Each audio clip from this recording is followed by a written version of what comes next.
Hi, so just a quick video to talk through the couple of questions you sent in. So the first one is actually validating based off of a date that people type in. So validating off dates is a little bit trickier than normal validation methods.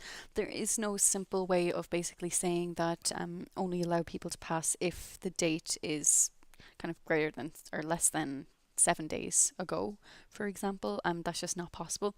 There is a way of doing this, not in the validation in terms of like making a message pop up, but we could actually direct people out of the survey if they have come in within the last 7 days or specify that they've done this within the last 7 days.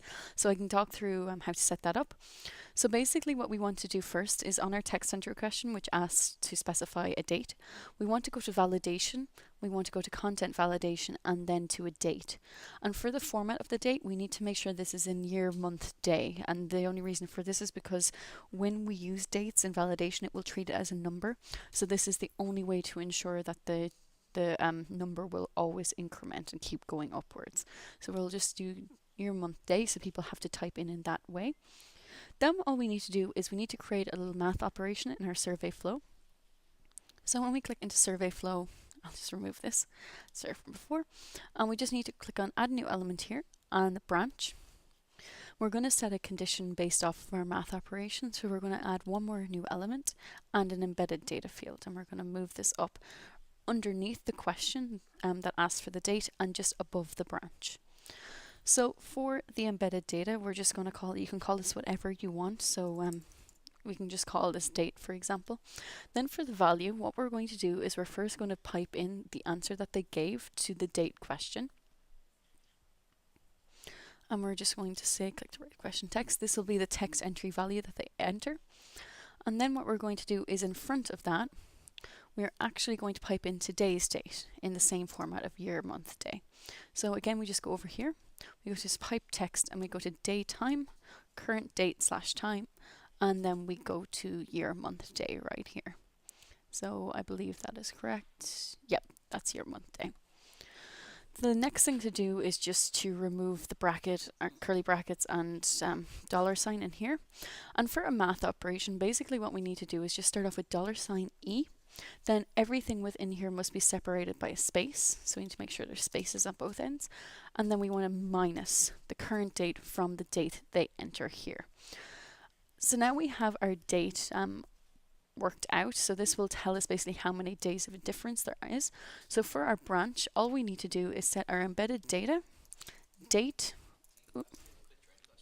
and then is greater than, and then 7.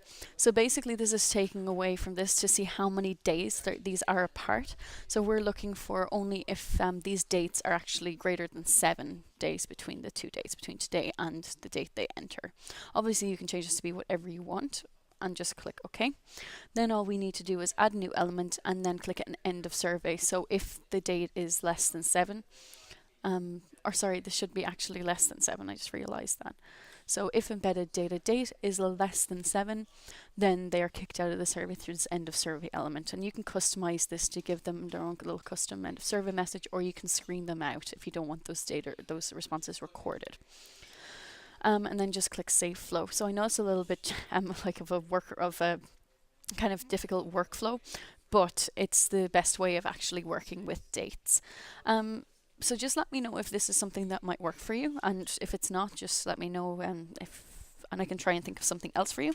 For your second question then about kind of building out a report based off of an ID, I'm not 100% sure what you mean by this, but what I feel you mean is that you're just looking for kind of like this table or a way to see all of the IDs from these responses, so you can see if there are any duplicates, and then you can remove if there are any duplicates. If that's the case, just let me know or just clarify exactly what you're looking for. But if that is the case, we can do that both in the data analysis and just have a look at the IDs, or we can actually build a report with a little table that specifies all the IDs, whichever you would prefer. So just let me know and I can help you through that as well.